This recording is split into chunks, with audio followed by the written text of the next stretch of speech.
Hello, welcome back. It's Brian Gray, Big Brian the Deal Guy, with Big Bri, no holds barred here on Apple and Spotify. This week, another incredible show. I hope you enjoyed last week's show, King Richard and I. Boy, there were some little tidbits in there, weren't there? That was juicy. But this week, something a little bit different. I'm going to scatter shoot a few topics that I can't get off my mind, and I've got to share with the people, and I don't care what anyone thinks. It's time to throw down and just call it like I see it. So a couple of topics for today, for this show, so you know you're not going to turn it off. Number one, I am going to give you insight into a person who has become incredibly controversial, not just in the hobby, but in the world of sports. And I'm going to tell you why that person is exactly what many people are saying she is. Second, we're going to talk about something that's happening on these breaking apps that is driving me crazy. I can't take it anymore, and I'm not going to just call it out and say it's ridiculous and whatever I'm going to say about it. I'm going to tell you to start boycotting. Actually boycott people that do this. It's a big one. And lastly, these loudmouth influencers all over YouTube and TikTok in the trading card space. It's amazing what these guys say, do, what they pretend to know, and I've just got to let it out. I can't hold it in anymore. I've been listening for years to this crap, and it's getting worse by the day, not better. Hi, this is Brian Gray, but everybody calls me Big Brian.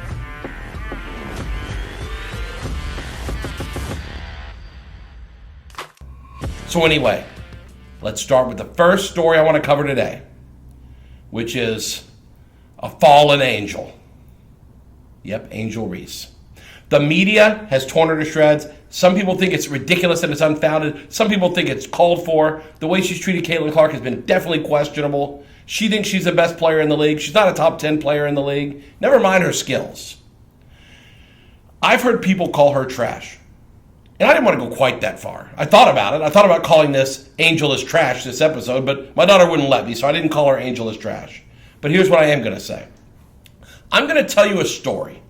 And this little story is going to tell you why Angel is no angel. In fact, I'm going to tell you I don't believe Angel can be trusted one word out of her mouth. And I'll tell you why. So here we go. So we had a lot of foresight when I owned Leaf. With a lot of foresight, we signed Angel Reese exclusive. Most people don't know this, but we signed her exclusive to a big deal at $25 an autograph before anyone knew who she was. We knew because she was playing college basketball. NIL women's had not taken off. Caitlin Mania had not gone crazy. Like, people were offering us Caitlin. They were talking like $50 or $100 an autograph back then. You know, it's 5 times that now. But anyway, no one wanted Angel Reese. We were the only person that wanted her. So I did a deal with Angel, an exclusive autograph contract. I think it was like 4,000 autographs at $25 or something like that, maybe more. So anyway, the first place I take her publicly, she's on stickers and things, but I say, you know what, I want to take her to the National. So I brought her to the National Sports Collectors Convention. She came to the show. She was going to sign autographs for private stuff in the back and then come out and sign for the public. And I will tell you, from the minute she arrived, she was a fucking beating. I'm sorry for the language. She's a fucking beating.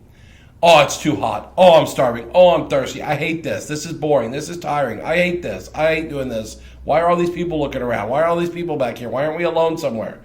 Just on and on and on. Just complaint after complaint. I would have thought I had a 3-year-old that wanted cookies out of the drawer and wouldn't stop until I told them what they wanted to hear. She kept going on and on and on. So much so, she was dating a basketball player at the time, I think a college hoops player, called him to come over to the show and keep her company because she hated it so bad, she said. She was a beating. Now, if someone walked up and said something, she'd smile, but it was a Cam Newton fake smile. If you've seen Cam Newton's fake smile, that's what this is. The Cam smile, and then go back to being an asshole. That's Cam.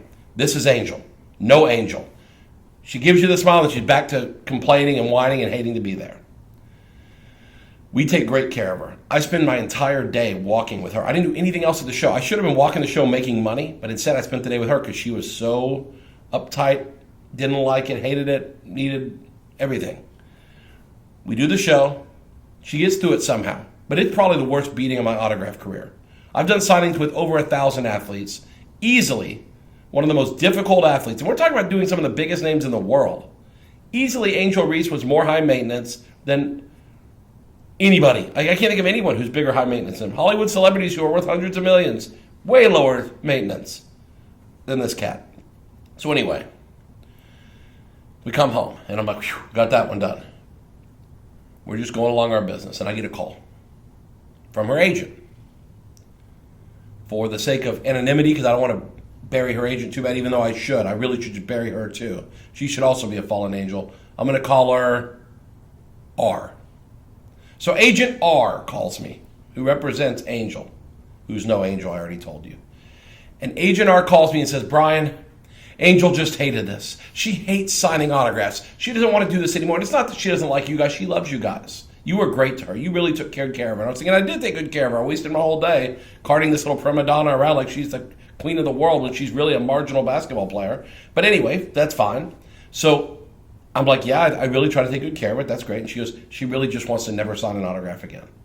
She honestly just hates signing autographs. She thought it was a beating. She hates it. She never wants to do it again. And I said, Agent R, listen, it's a big problem because we took a big gamble here and it's starting to pay off because by then she's starting to get some momentum. So now people want Angel Reese. And a lot of people want her. And we made a great deal and signed it. We were very smart. Agent R's like, please, Brian, please. She's a teenager. She's a kid. Please let her out of this deal. Please, Brian. And I'm like, Agent R, this is brutal because I took a huge risk on her. She could have been total garbage and not been worth anything. And I would give, and then she would have signed the autographs because she's worthless. But because she's getting more popular, she doesn't like signing, never wants to sign again. So I fought a little bit, and then finally the agent said, listen, are you a human being? If you're a human being, you have to let her out of this deal. She just hates it. Are you really going to force her to do it? Be that as it may. She acted like I was, I had this force over Angel that I was going to make her do stuff. So anyway, whatever it is. Basically, I said, fine. I'll be a human. I'll let her out of the deal. If she hates it that bad, I'll let her out of the deal. But obviously, she's not doing autographs for anyone else. Oh, no, she hates this. She hates this. She hates this.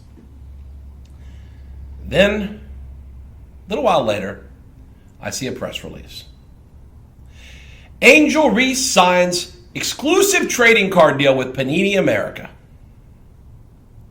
And it wasn't no 100, 200, I think it was millions and millions of dollars. So I've been containing myself up to now, but let me tell you what I really think. Number one, Angel Reese, in that particular case, from my perception of the situation, I'm just going to tell you, she is a liar. She lied to us to get out of this deal, to snake her way out to make 10 times the money. That's not how the real world works. When you make an agreement, you honor it. If you're an honorable person, you honor your word. Your word is all you have. But Angel Reese, her word was trash. And Agent R, she's dead to me because her word was trash too. They used tools. As a dad of two daughters, I don't want my daughters to use the fact that they are female and the fact that use their emotions to weasel their way in and out of things to favor their situation. I don't want them to use things like that. I want them to use their brain and be smart when they get into deals and say, I'm getting into a deal. And I found this to be horrible tactics that plays terrible for young girls. Horrible lesson for young girls. For young anybody, for old anyone. It's a horrible lesson. But the fact is, Angel Reese was a fucking liar. She lied to me. She essentially stole from me because if Panini gave her millions, my 100K deal was worth millions. She stole millions of dollars from me indirectly by weaseling out of the deal. Her agent, shame on you. You should lose your agent license for a scam like that. You're pathetic, Agent R. So with that being said, when you hear Angel Reese give you this story about how she gets mistreated in the league. She's not the typical Caitlin Clark All-American girl, so she gets a bad rap. She's much better, this and that. Bullshit. She's been playing these manipulation games since she was in college. She started with Big Bri. So let me tell you something. Angel is no angel. She's not even a fallen angel. I almost called her a devil, but I'm trying to be nice. Angel, whatever happens, best of luck to you, but I have zero sympathy. And I hope once people hear this, I hope more mainstream media picks up on the fact that you started your career with a lie. And ever since, I'm not so sure any of it's been true. We'll see. So that's just a quick story. I had to share that because I'm so sick of seeing Angel Reese act like she is so mistreated when my first recollection of her is fucking me and not in a good way. She fucked me for money. How dare you, Angel? My daughter wouldn't let me call the podcast this, but I think you're trash. There. Guys, another thing that's on my mind, it has been for a year now, and I can't take it anymore. I could sit back and just be angry about it and make comments about it here and there snidely, but it's time for action. Now, a lot of people see the breaking space as controversial. Box breaking, case breaking, pack breaking, online, group breaks. They see this as a very controversial space. You know what? I don't even want to debate that today because I can argue it both ways. I don't want to get into that debate. That's a whole show by itself with special guests. But today I do want to tell you one thing that I don't think is arguable. I don't think there's any discussion about this part of the game. Now, this is not, what I'm about to say does not apply to breaks where you pay like $10 or $15 for a spot for a team and you get something. I'm talking about these guys, you see it, if you go on Whatnot, you see these breaks that are, look for the $50,000 card, the $30,000 card. People are paying between $1,000 and $8,000 for a spot in a break. Now, yes, most of you are not spending, if you don't know what box breaking is, I'll recap just to give you a little background. It's when you have a chance online to basically, if the product's too expensive for the average person to afford, instead of that, they'll do a randomization method where you get one team in the break. And any cards of that team that come out of all those boxes on the screen, you get. Okay? So the idea here is you want the good teams. You know, if it's basketball, you want the Bulls, the Cavs, the Lakers. If it's football, you want the Patriots, you want the Chiefs, you want, the Cowboys, you want the great teams. The Chargers, whatever, the Bengals. If it's basketball, if it's baseball, you're obviously going to want the Yankees, Dodgers, those kind of cards. So with that being said, in this space, the unfortunate part is not every team hits. Some breaks, especially these high-end breaks where they'll put $100,000 worth of boxes on the screen, but it's only like 12 cards or 20 cards. So if there's 32 teams, only 20 teams can actually get a card if all of them are different, if there's 20 boxes. So 12 people are going to spend between $1,000 and $10,000 and get nothing. So Whatnot was very wise, and they said, listen, you cannot ship people nothing. That's unacceptable. You have to send them something. And the rule they set up was you have to send them something. So what people did, and I think, I'll say it's disgusting now, but I'll get more aggressive in my language in a little bit. They send you like 5 1-cent common cards. 5 base cards. A base card is just the junk cards. I don't think any cards are junk, but some people call them that. It's the filler, like the base cards in a pack that like you make the regular set out of. They go for 5 cents a piece most. Someone will spend $5,000. They'll get the Chicago Bulls in a basketball break where they should get loads of money back. And they'll, what I call whiffing. They miss. They don't get a card. They'll open their package and they get 5 base cards. They get 25 cents worth of cards. But guess what also is in there? Another special surprise. A receipt for $5,000 or $8,000. So they paid unless they paid $8,000, they paid $1,600 for each of those base cards that are worth 5 cents.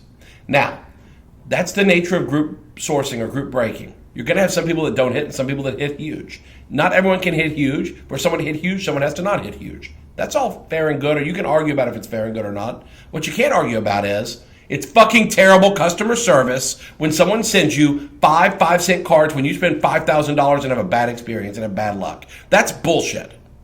For months, I've been calling the biggest breakers. And I've been saying, guys, you have to stop this practice.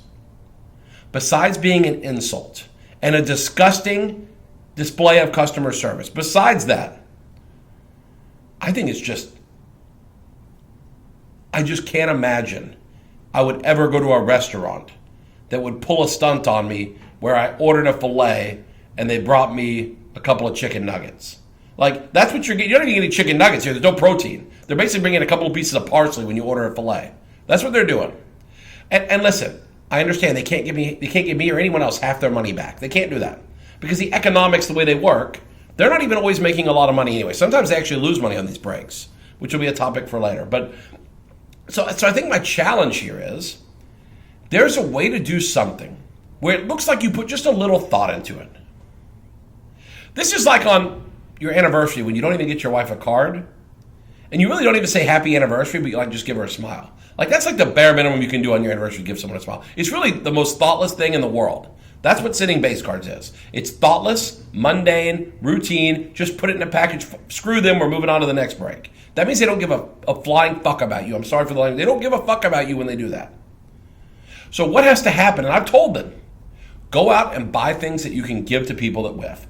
Don't buy them $500 items. You can't do that on a $5,000 spot because you don't have enough margin to give away 10%. But you know what? Give them a deck of pack that's $50. Give them some autograph card that's $25-$30 of a Hall of Famer. Just anything that looks like, hey, I just wanted you to get something instead of nothing. And 5 base cards, it's actually worse than nothing. I would rather get an empty envelope than get one with 5 base cards. Because the 5 base cards really is a slap in the face. I went further. I didn't just tell them. I sent a bulk text to the top 5 breakers on Whatnot. In addition, I copied the head of Whatnot on that text. And you know what I said? I said, these are things that have to change in the fucking world of breaking, or you are going to lose customers. And not only lose customers, but you may damage the breaking category that's already somewhat controversial. I don't think it should be, but it is. You're already at risk of people who don't understand why this makes sense, and now you're going to fuck them over on customer service and act like you don't care about their business. I laid it out, and a few people replied. They did. Some of my ideas, which I haven't talked about yet, we'll do it on another episode, and some of them took my ideas and I ran with them. The one thing that keeps happening is they keep sending base cards. So what did I do then? This was 2 months ago. What did I do? I told them, if I buy into a break and you send me base cards, you are on timeout for 2 weeks. I will not buy anything from you for 2 weeks. The second time you do it, you're in timeout for 2 months. I will not buy anything from you for 2 months.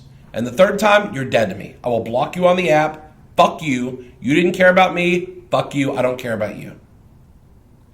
I made it very clear. And I'm a big customer for some of these guys. So I actually got, this week, a pack with base cards after I told them. And I sent a picture to them. And I said, you're in timeout. The next day, I got an overnight package in the mail of something that said, so sorry, I meant to send you this instead. So sorry. Unfortunately, it stayed in timeout because I was busy, so I didn't have an option to not put them in timeout. But they sent me something because they were like, so sorry, we meant to give you something. Meant to do something to make it better.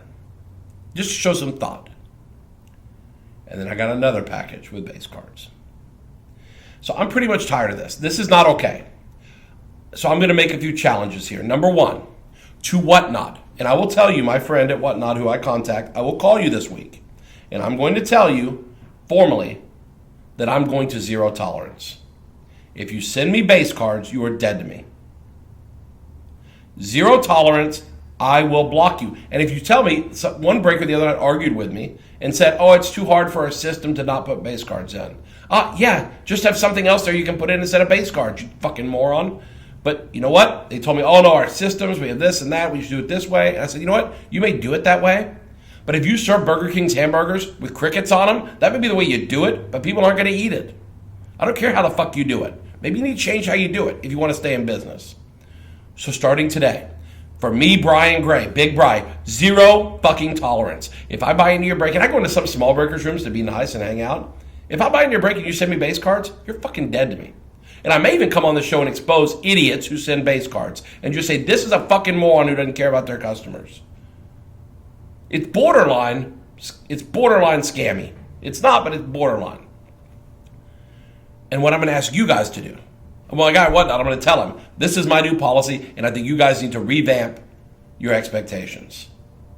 And at the very least, give guidance. That yes, you have to send something, and Whatnot highly suggests for customer satisfaction that you send something of value commensurate with the size of the break someone enters. That Whatnot can't make someone send you a $50 item on a whiff $5,000 spot. But Whatnot can suggest that you do more than send 25 cents worth of cards. That's number 1. Number 2, I'm going to those breakers and I'm going to tell them, zero tolerance, never ever call me again if you send me base cards. You're dead to me. And number 3, I'm calling on you. I am calling on you right now. Hashtag no base in breaks. You're going to see me tweet this hashtag when the show comes out on Friday. I'm going to put this up, and I want you in every breaker that sends you base, I want you to go on Twitter, Insta, wherever, do a post and say, no, let's make it no more base in breaks. I don't want any fucking base cards when I whiff. No more base in breaks. I'll put it out there. If you don't want to use that hashtag, I don't give a fuck. Just go on there and say, this breaker sent me base cards and doesn't care about me. Because until you guys call them out, I'm a big customer. I can make a difference for me, but they may not change your system for everybody just because I complain or make a fight about it. You have to make a stand. You have to say, send me base cards and you're in timeout. I'll just move money from one pocket to the other, or I'll go to my local card shop and support someone who cares about me, or I'll go buy cards, singles, whatever the hell you want to do. But I don't think we should be supporting guys that give zero fucks about us. And I'm going to challenge you to do this. And when I see people on Twitter that say, this guy didn't send me base, I may just send you a gift. Because I appreciate people who stand up for themselves and everyone else. This is it. It stops now. You got to help me. I'm tired of it. Breakers, you're on notice. You better start caring about your customers because we're going to call out the guys who don't. Starting now. Guys, I hope you're enjoying today's episode. Make sure you're following, not only here on the podcast, but we're everywhere. You can find us on Whatnot. Deal Guy if you're a streaming maniac like me who loves watching fun and exciting auctions. Or you can find us on social media. Twitter, Big Bride Deal Guy. Instagram, Big Bride the Deal Guy. We're all over. TikTok coming soon, and we're going to have some surprises there too. Let's get back to the episode. Last topic I want to talk about today is sports card influencers. Boy, everybody's got an opinion. What's so funny is I watch YouTube and I see these guys who are very critical, sometimes for good reason, and they call out some of the most high-profile influencers. So it's like Jeff Wilson, very high-profile influencer. Some people love him, some people hate him, some people are in between. Card Collector 2, Ryan Johnson. Some people love him, some hate him, some in between. Josh Roth, some love him, some hate him, some in between. This applies to everybody. But I see so many sports card podcasters, influencers, and people that take to YouTube to rip these guys. 98% is ripping them, and 2% is, oh, they're doing a good job. You never hear good job. But 98% of them are ripping them and saying, this guy did this guy did that, he's a sellout, he's a this, he's a that. But you know what's crazy? I'm pretty sick of these guys that are doing that because, frankly, and I'm not protecting those guys because they say some stupid stuff too. The fact is, you influencers who are doing that, you're sellouts. You're trying to get fucking clicks. The fact is, you have nothing meaningful to say. Because for the most part, many of you, I have forgotten more about cards since breakfast than you will ever know. I've been doing this 35 fucking years. And you guys come out and talk about how, oh, this means this and this means this. You're wrong 80% of the time. I used to try to correct people, but I'm like, why waste my time? Like, if you knew what goes on behind the curtain and how the sausage is made, you'd understand a little bit of this. Duh. Everything's a fucking conspiracy. This player didn't sign this. They're not filling this redemption. This is not game used. Everything is just a conspiracy. And you know what? We need that when it's correct, when it's true. But we don't wait to find out the truth. We immediately launch into this tirade like we're freaking experts. We know everything. And this isn't just here. Go on Twitter or X, whatever. It's everywhere on every topic. Everyone's a fucking expert. Everyone's a political analyst. Everybody is a religious expert. Everyone's an everything expert. And people don't know shit about shit. The experts are smart enough to wait till they know the answer before they fucking talk. If I see another podcast come out on a YouTube video, come out from a guy that is fucking ignorant, I'm going to kill myself or strangle myself or something because I can't take it. I am going to jump out my first floor window. It's all bushes out there, but I'll do it because I can't take it anymore. Now, with that being said, we need to hold people accountable when they screw up. The hobby has got lots of screw-ups, lots of mistakes, lots of bad behavior. But I'm thinking of a few guys, and I'm not calling them out yet because I want to see if they can change their ways. I'm thinking of a few guys right now that I don't think I've ever heard them say a nice thing about Topps or Fanatics. I don't think I've ever heard them say a nice thing about Panini. Not one. And what I learned a long time ago when I used to debate was if you never can give the other side credit for anything and everything they say is wrong, people can see through that. They know that not everything the other side is saying is wrong. The key is breaking out the minutia between the truth and the untruth. Being able to identify the difference between their valid points and their invalid points. And the problem is we're sensationalists. Listen, I love Dan the Card Man as an example. He's an entertaining guy. Problem is everything is negative. Almost everything's negative. 96% negative. Not calling you out, Dan, because I think, listen, there's a place for sensationalistic type stuff. That's how you get clicks. Hope you're monetizing well because, I think either way, whether you're monetized or not, you're selling out somewhat. Because you're taking money or you're taking a position blindly just to get people to click. People have no idea. They just don't know what they don't know. So what I'm going to urge the influencer / YouTube video / TikTok expert, and I can't wait to I'm going to start doing videos for these podcasts too, where it's video as well. And I can't wait because I'm going to show you examples of some of these, and maybe I'll do some shorts, where I show examples of dumb fucks who don't know what they're talking about, who go on and act like trading card experts. And you know what the problem is? If they put enough videos out, you might accidentally believe they know something. And they don't. I'd be happy to debate any of these motherfuckers. Heads up. One-on-one. Big Bri against little think you know it all, and let's go. I'll take any influencer down who thinks they know as much about the business. Now, there's a couple of smart ones, but they're not going to be the ones who accept the challenge. The ones dumb enough to accept it are the guys who have no chance. I love it. Bring it. We'll debate on this show. I'll debate you heads up about these positions that are so wildly outrageous that, we act like everything is a fraud. Every company is doing bad things. They're all case packs, or the cases are loaded. The backdoor cards, this, that. They act like everything is so malicious. Oh, they have fake autographs. They're scumbags. Well, maybe the player's a scumbag. Maybe the player's brother is a scumbag. Maybe there's some other scumbags and they were victims. You don't know. We have future shows that will address exactly a few of those things. But my point is, I hear this stuff, and I'm like, this guy did zero research. The minute he saw something, he jumped and had an opinion without asking anything else. And I can't tell you, every day I shake my head and I'm like, God, if this guy would have just called me, he could have done a really good story about it without making assumptions that were just ignorant falsehoods. They're just ignorant. So what I'm going to ask is we quit doing the clickbait bullshit. We just call it like we see it. I come on here and I call it like I see it. You don't have to like me. It's okay. You don't have to like me. It's okay. But you know what you have to do? You don't even have to do this, but you will. You'll respect what I say because you know what? It's facts. Hashtag fucking facts. It's going to be the truth. You don't have to like it, but you're going to hear it, and I'm going to make it loud enough. They're going to hear it at the ceiling. They're going to hear it in the rafters of the arena because I'm not going to sit quietly and let bullshit be bullshit. So I'm going to call you out, influencers. It's your turn.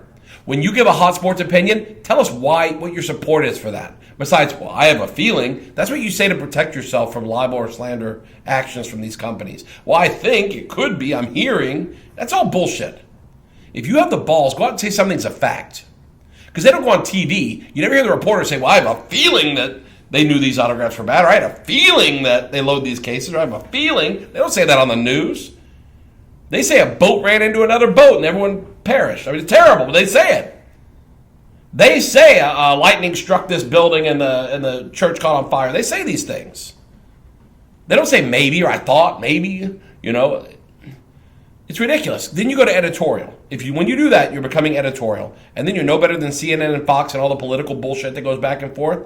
I don't care what side you're on. We know the difference when opinion is marred or opinion is masqueraded as truth or facts. They're just not. So say something's your opinion. Don't act like a fucking expert. Because I will call you out. This is your notice. When you act like an expert, you will be exposed as a fraud.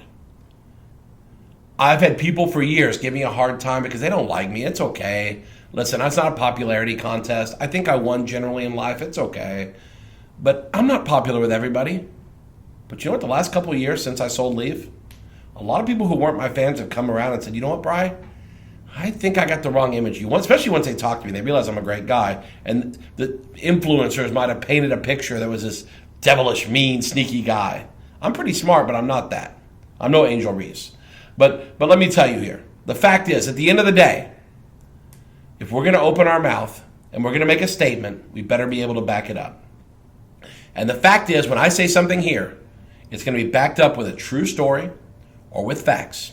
I didn't come on here and say Angel Reese was a piece of crap because she threw Caitlin Clark down and it pisses me off.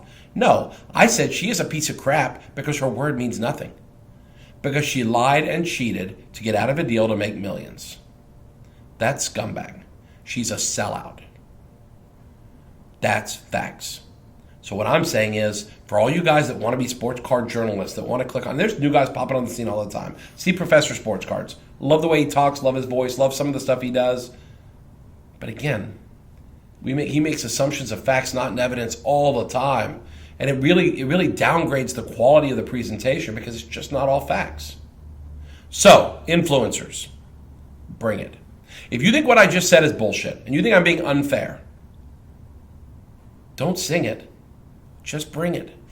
Let's go. This platform is a debate for you. Let's me and you go at it. We'll talk. We're not going to be angry. We're just going to have a nice, pleasant talk. And we'll talk back and forth in a respectful way. I demand that. You can't come on and just be a dickhead. I won't either. But we're going to talk about why we disagree. You can come and tell me some of the things I've said publicly and say, Brian, why would you say that? Do you really believe that's true? And what it supports that? And then I'll bring things you've said. And I'll go back and watch every fucking video of yours. And we'll debate why you said what you said, what background supporting data do you have, or did you walk down the hallway, look around a little bit, bend over, and pull it out of your ass? Is that what you did? A lot of times we do, and we shouldn't. So there's your challenge. I'm saying this mainly because when you people out there watch those things, take it with a grain of salt. Because frankly, half of it isn't even worth that much. So with that being said, I had to vent today. I had to get these things off my chest. Angel, she's the worst.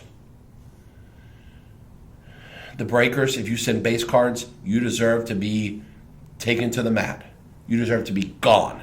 Start caring about your fucking customers and do something about it. And influencers, be a little bit responsible. Don't just put shit for clicks. People are smarter than that. You guys post every day or every 2 days because you want people to believe that you're like this real person dedicated to bringing the news, bringing the breaking updates. Listen, someone can talk a whole lot and say nothing. But there are people who say way less and say everything. For me, once a week, that's enough to say all that needs to be said. Guys, if you haven't already, you subscribe to this show. Because I've got investigative journalism coming out. And unlike these influencers who make up stuff, I'm taking weeks of research and study to make sure when I blow your minds in the next couple of weeks, I have 2 stories that are going to blow your mind. It's going to change collecting. There's stuff out there that you may not know is a big problem. Autographs that are not real over the last 20 years from manufacturers that are not real. I'm going to expose them. There's people who are experts in the industry who are not experts. I'm going to expose them. And the people the auction houses that sell that expert stuff, they're going to be exposed too because maybe they even know about it. Maybe they know this person's not an expert and they're still letting these people sell stuff anyway. I'm going to bring it, but I'm not doing it until I have the facts. Because that is what it means to be a journalist, a truth teller, an informer, a broadcaster. So you other guys out there, make a note. I'll even mentor you if you need it. Let's try to say stuff that's true. And even better, try to have stuff we have facts to back up and not opinions and bullshit. Until next week, guys, you just heard 45 minutes of facts. Now let's go act. No more bass and breaks. And no more bullshit from influencers. Can't wait to come back next week. Talk to you then.